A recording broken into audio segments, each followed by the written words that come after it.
দীর্ঘ ১৯ বছর পর নিজ জেলা বগুড়ায় ফিরছেন বিএনপির ভারপ্রাপ্ত চেয়ারম্যান তারেক রহমান। ঢাকার বাইরে এটিই হতে যাচ্ছে তার প্রথম সফর। এ সফর ঘিরে বগুড়া সহ আশপাশের এলাকা রাজনৈতিক উচ্ছ্বাসে ভরে উঠতে যাচ্ছে। রোববার রাতে বগুড়ার বিএনপির নেতারা বিষয়টি নিশ্চিত করেছেন।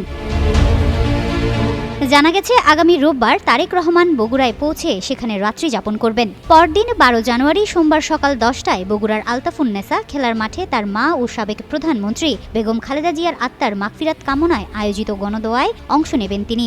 গণদোয়া শেষে তিনি রংপুরের উদ্দেশ্যে যাত্রা করবেন।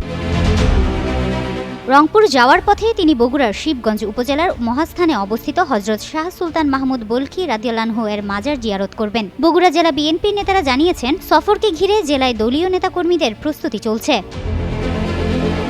বগুড়া জেলা বিএনপির সহসভাপতি ও সদর উপজেলা বিএনপির সভাপতি মাফতুন আহমেদ খান রুবেল জানান, দীর্ঘদিনের অপেক্ষার অবসান হতে যাচ্ছে। শিবগঞ্জ উপজেলা বিএনপির সাধারণ সম্পাদক অ্যাডভোকেট আব্দুল ওয়াহাব গণমাধ্যমকে জানান, রংপুরে যাওয়ার পথে শিবগঞ্জ উপজেলা বিএনপির পক্ষ থেকে তারেক রহমানকে স্বাগত জানানো হবে। বগুড়া ২ আসনের বিএনপি মনোনীত প্রার্থী মীর শাহে আলমের নেতৃত্বে নেতাকর্মীরা অভ্যর্থনা জানাবেন এবং পরে শিবগঞ্জের শেষ সীমানা পর্যন্ত তাকে পৌঁছে দেওয়া হবে।